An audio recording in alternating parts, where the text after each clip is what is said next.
Hello guys, welcome to my YouTube channel. The name is Seniority.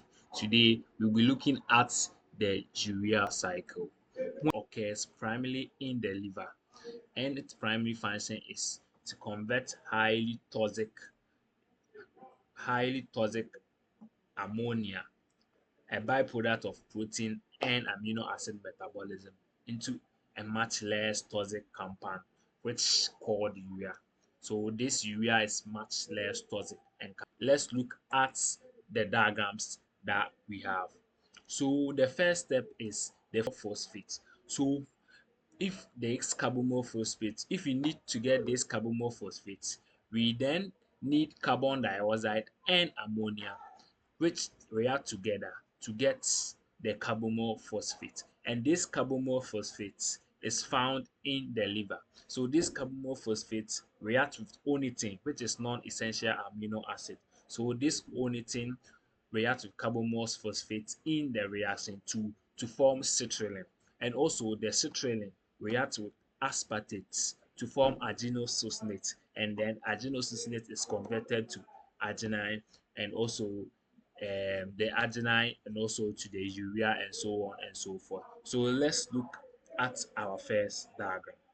So in order to get carbonyl phosphate in our body, the carbon dioxide, this one, this carbon dioxide exists in the carbon dioxide exists in our body as bicarbonate ions, and the bicarbonate ion is a stable molecule and we have to increase its energy. That's where you'll be using our first ATP, this one, ATP from the 2 ATP from the reaction. So our first ATP to phosphorylate the carboxy phosphate, this carboxy phosphate, this one is what I'm talking about, which is highly in energy to react with the ammonia, this ammonia, to react with ammonia as a substrate. So because somewhere in our body, ammonium and ammonia exist in equilibrium, which we use the ammonia in this reaction, which kicks. So we're looking at the carboxy phosphate. So this ammonia will react with the carboxy phosphate and then kick the orthophosphate to form carbonic acid, to form this carbonic acid. And then another ATP, sorry, this one is T. This one is T. Another ATP is used to convert the carbonic acid into the carbonyl phosphate in the reaction 1 with the help of this enzyme called the carbonyl phosphate synthetase 1. And this enzyme catalyzes this reaction.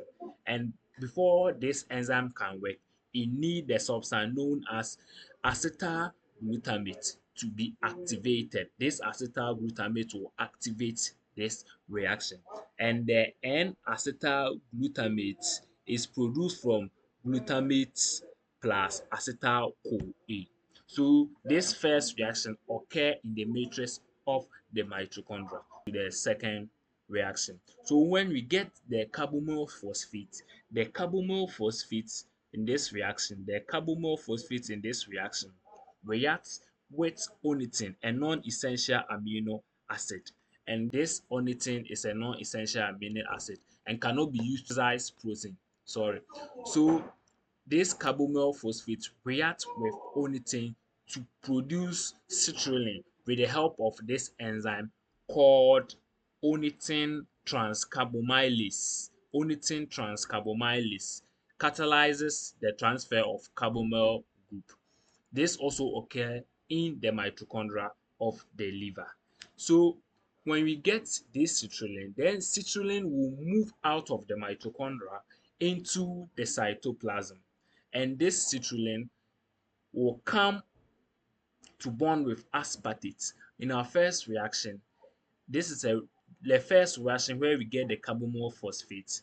This reaction is a rate determining step And this is because we have um, this is the slowest step in this reaction, and we have ammonia.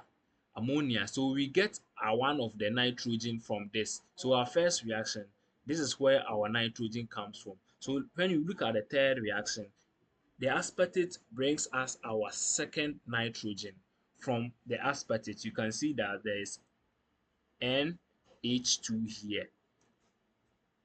So the third reaction also occur in the cytoplasm. So this aspartate reacts with citrulline to form adenocyanate.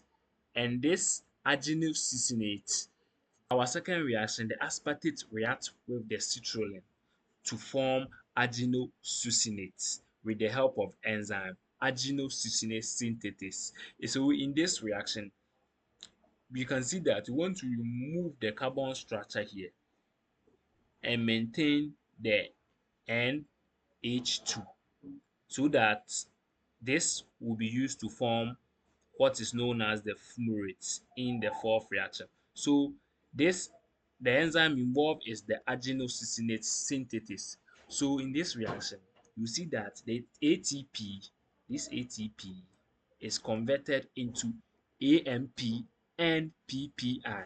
The AMP is adenosine monophosphate and the PPI is pyrophosphate. You see, in this reaction, the pyrophosphate is not stable unless we convert it into inorganic phosphate by the process of hydrolyzation. So when this is converted to inorganic phosphate, we use two equivalent ATPs to do this. So in actual science, there is high amount of energy that will be used to do convert the PPI into IP, which is the inorganic phosphate. So when it comes to maybe MCQs, the ATP which is used here must be 2. So in natural science, ATP is must be 2.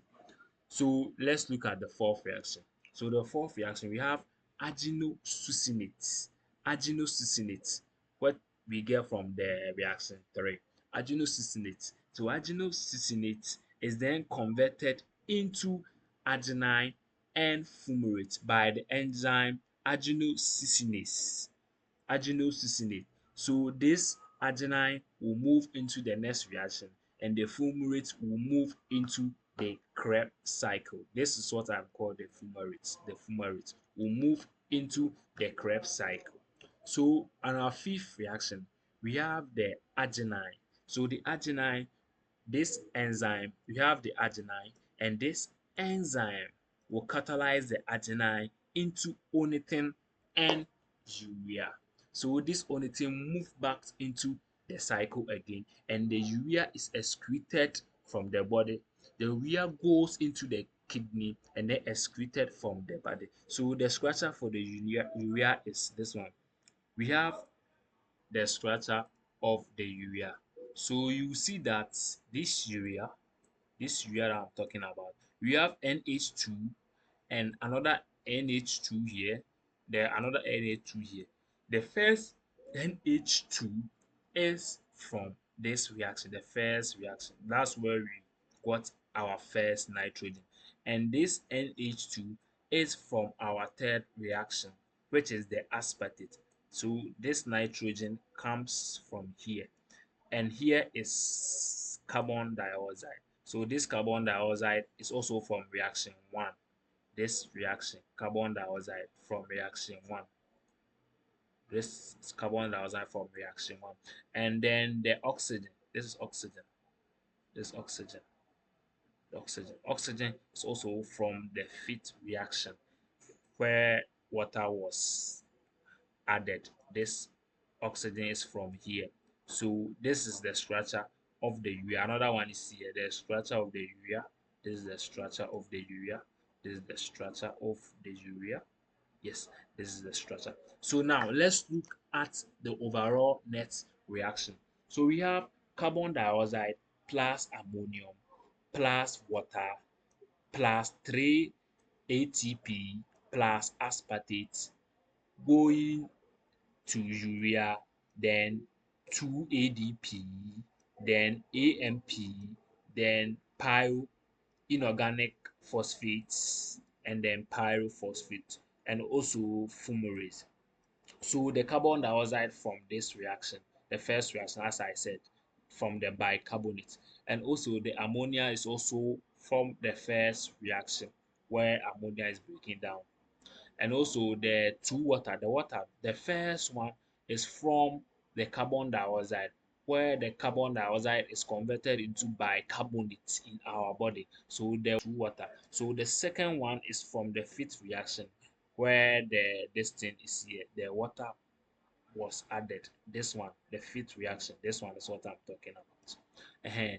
And also our aspartate is also here from the third reaction, and also to produce our urea, and also the 2 adenosine diphosphate, which was here the first reaction. This is the first one, then this is the second one, to produce our AMP plus inorganic phosphate and plus pyrophosphate. As I said in the reaction 3, that um the ATP is converted into AMP plus inorganic pyrophosphate, and this pyrophosphate in the next reaction is unstable. It might be hydrolyzed into inorganic phosphate. So doing this, we need too high amount of energy, which is equivalent to 2 ATPs. So the net reaction is equivalent to 4. So in this reaction, the net ATP used is equal to 4.